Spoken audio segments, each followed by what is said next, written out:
YouTube can throttle us. They can suppress us. But they can't stop a text message. I found nothing in there that was beyond what I could picture myself doing. That's what Warren Buffett said about Bill Gates and Epstein. So stop right there. Buffett just took the Billionaire Club's dirtiest open secret and polished it on CNBC. And JD Vance admitted the Epstein rollout got botched. And wait until you hear what Vance said about his intelligence ties. We're talking about 2017 emails that tried to get Joe Rogan to meet Jeffrey Epstein. Decade-old conviction and all. Let that sink in. The elite network around this predator never shut down. It kept recruiting, smiling, circulating names like Bill Gates, Steve Bannon, and Noam Chomsky around the man everyone should have shunned. Then Warren Buffett shrugs and calls Gates' Epstein's orbit distasteful before saying he could picture himself doing it. No, you and I do not normalize serial proximity to a trafficker. And when JD Vance says Epstein had ties to the highest levels of American and Israeli intelligence, you are staring at a protection racket and not a gossip item. And when billionaires and gatekeepers bury people in redactions and excuses, you should assume the same scam hits your wallet too. If you or your family uses Medicare, call Chapter at the number on the screen, 910-728-4109. They cut through the Medicare confusion industrial complex, and Chapter is simple by design. One call, one advisor, under 20 minutes. They look at your doctors, look at your prescriptions, your whole situation, and tell you the truth. No propaganda, just facts. Clear answers beat bureaucratic fog every single time. They work for you, not big insurance. If you're already in the right plan, they'll say it. If not, they'll help you switch. It's free. And last year, people who found new plans with Chapter saved an average of $1,100. So write that number down, 910-728-4109. Write it down now and stop letting bureaucratic noise trap you in a bad deal while connected people skate. Now, Joe Rogan said one of his own guests tried introducing him to Epstein in 2017. That's the detail I can't get past because it blows up the fairy tale that Epstein became untouchable after his conviction. He stayed plugged into the club. And now watch how the tweets expose who still wants this buried. First, we go to Warren Buffett on CNBC on excluding the Gates Foundation from its annual donations of Berkshire stock. I read a great deal since January 1st in terms of what happened with Bill and Epstein. And I read his remarks to Congress given under oath, and I read cross-examination. And while it's distasteful, and while he made mistakes, I made mistakes in hiring all kinds of people or choosing friends, and then finding out later that one way or another they weren't what I thought they were. And so I found nothing in there that was beyond what I could picture myself doing, and he ended it, and I've had situations where I made mistakes about people, or people felt I made mistakes about me, but they, life goes on, and no one bats 1,000 in the business of choosing people. So Buffett's just waved off Gates' Epstein ties as distasteful and basically called it bad judgment. Next, Yahoo Finance puts the quote front and center with the line that he saw nothing beyond what he could picture himself doing. Warren Buffett addressed his decision to exclude the Gates Foundation from his major annual charitable donations. In an interview with CNBC, the Berkshire Hathaway chairman referred to Gates' past association as distasteful, but put the situation into perspective. So that's the billionaire class in plain English. Normalize it, downplay it, move on. Now the story shifts to JD Vance admitting the Epstein release was mishandled and saying the administration owns that mistake. If people want to say we mishandled the Epstein release, guilty. We did mishandle, especially the communications of it. What do you think should have been done? I think that we should have just dropped everything at the very beginning. And obviously it takes a little time to review the stuff, to find the stuff, to redact things where you have victims and so forth. But we should have just done it as quickly as possible. But some of the stuff that was redacted, some of the names that were redacted weren't victims. So, yeah, I've looked into this, and my understanding of this, having looked at a lot of this, but not all of it, is that it is sometimes hard to draw a distinction between victim and co-conspirator. And like, let me highlight this in a very sort of obvious way. Ro Khanna, who's been one of the loudest voices on the Epstein file. Well, he became very loud on the Epstein files the minute Donald Trump became president, didn't seem to care about it during the Biden administration. He actually brought one of the Epstein victims, I think, to the State of the Union last year, or maybe it was the year before last. Well, like that victim, and I'm not saying she wasn't a victim. I don't know anything about her particular case. She was also listed as a co-conspirator in some of these documents. Right, so there's an idea that some of the people who were engaged in the sex trafficking were also, facilitating it as well. So they were incentivized to get more girls. Yeah, but yes, that's right. But the idea is that it's hard to sort of, it's sometimes a little bit of a gray area between, some of the people who were alleged victims were also alleged co-conspirators, and so what DOJ tried to do was kind of make that judgment as best they could and release as much as possible. So that's JD Vance, but we have more in this long-ranging interview with Joe Rogan. Up next, he goes even further with Joe Rogan saying the Trump team absolutely screwed up the communications. Understand, though, why people would come to that conclusion, especially because of the Epstein files?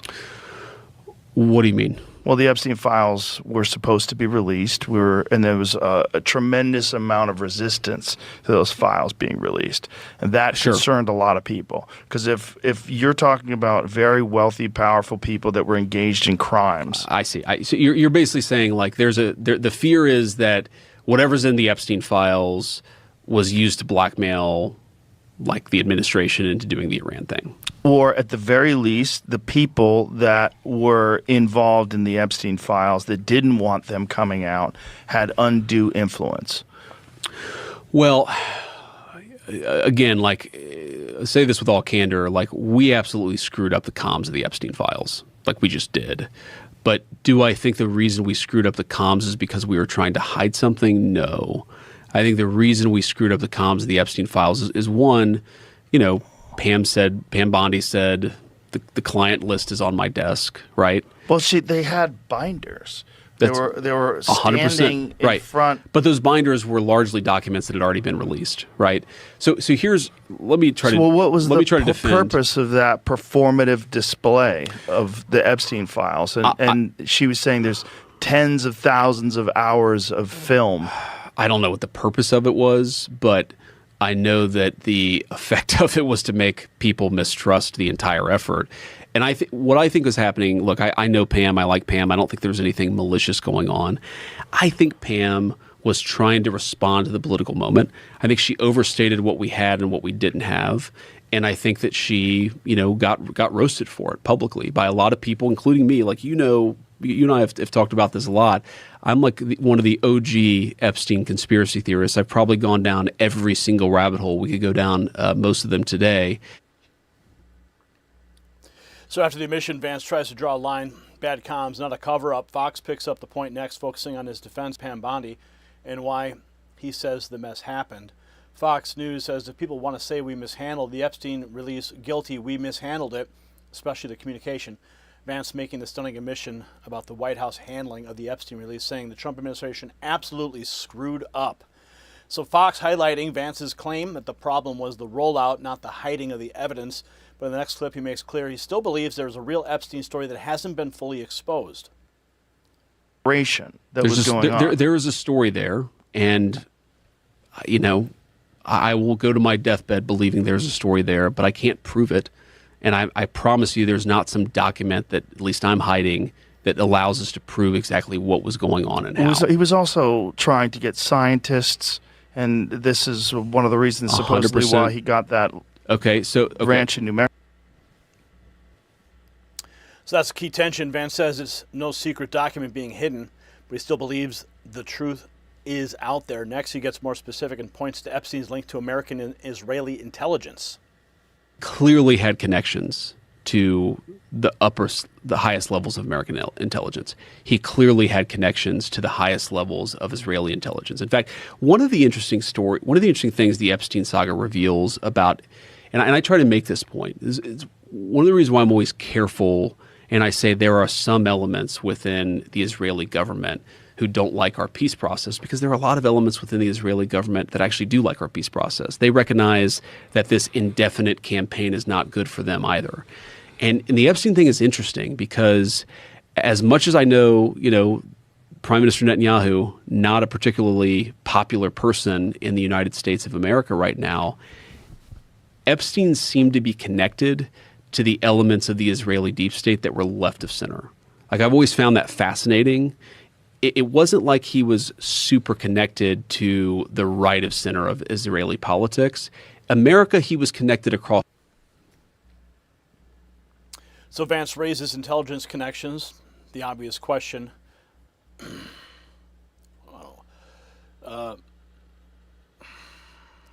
In the next clip, Rogan adds his own brush with Epstein's orbit, and Vance explains why the paper trail may never be found. That means he was hanging out with Steve Bannon and Noam Chomsky. Exactly. He had, again, in America, he had friends across the political spectrum in a way he didn't necessarily have in Israel. I had one of my guests try to get me to meet him. Really? Yeah. When? 2017. See, that's crazy to me, because at that point he'd already gone down for at least one sex abuse thing. That was my position.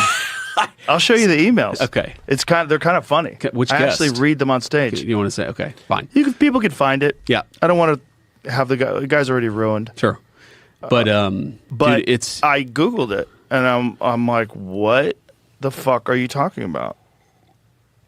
See, but this goes back to my original point. But this is part of what he was doing, right? He wanted to get influential people. But you go back to the original 2007 warrant on Jeffrey Epstein. All of the really crazy shit happened from the 90s to 2007. That's when he was at the peak of his power. That's when he hadn't yet gone down on a sex abuse scandal. It's your point, right? Even if you have some scumbags who are willing to introduce him to Joe Rogan in 2017, there are a lot of Joe Rogans, or at least some, who are going to say, wait a second, I'm going to Google this guy and find out that he's a predator. A lot didn't. And that was really crazy. A lot didn't, but some did. And my point is that would limit his influence. But if you go back to the 1990s, the early 2000s, that is the stuff. I think that is the black hole of the Epstein saga. We don't have nearly enough from that era. And because it was destroyed. I think we had a prosecution that explicitly was so narrow that whatever existed would not have even been caught up. Right. So they were specifically going after him for underage sex. And they didn't look at the full picture of the operation. They didn't even try to.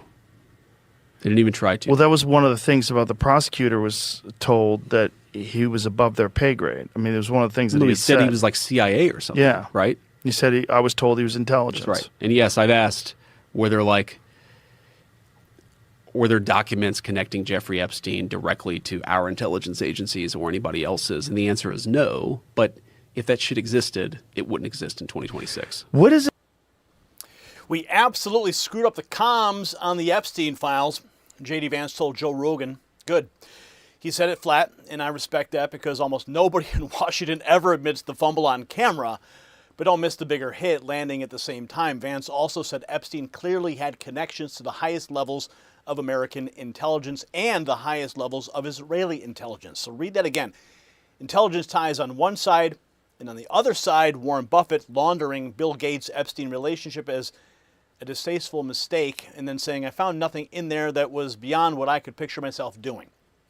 That line is rotten to the core. Buffett didn't just defend Gates. He exposed the ruling class code, protect the club, minimize the filth, call predation bad manners, and move on. Well, not this time. So Warren Buffett answered this. What exactly could you picture yourself doing with Jeffrey Epstein? See, that's the question. Not another CNBC cleanup lap, not another regime media word game about distasteful mistakes. I want the names, the flight logs, the contacts, the prosecutors who got blocked, and the intelligence links that JD Vance said out loud on Rogan. And yes, give Vance credit where he earned it. He admitted the Trump administration mishandled the communication on the release. And that honesty matters because it kills the cheap lie that admitting a rollout failure equals joining a cover-up. It doesn't. It clears the ground so we can press harder on the real villains. Bill Gates, Warren Buffett's billionaire shield, the intelligence-connected operators, and the media gatekeepers who spent years sanding Epstein down into an awkward social scandal. You know better. I know better. If separate rules protected this machine, then separate rules need to die in daylight. So share this one. Hammer that comment section and keep the pressure on every protected name until the reactions stop and the excuses crack. And there's no more excuses to stop getting notifications. That's right, we're bypassing YouTube, going direct to you. Thousands of patriots are already benefiting from this number I set up. They've already texted the words raw feed to 844-840-4963, and they're getting the text messages of the notifications from me right to their phone every single night. Make sure you sign up now.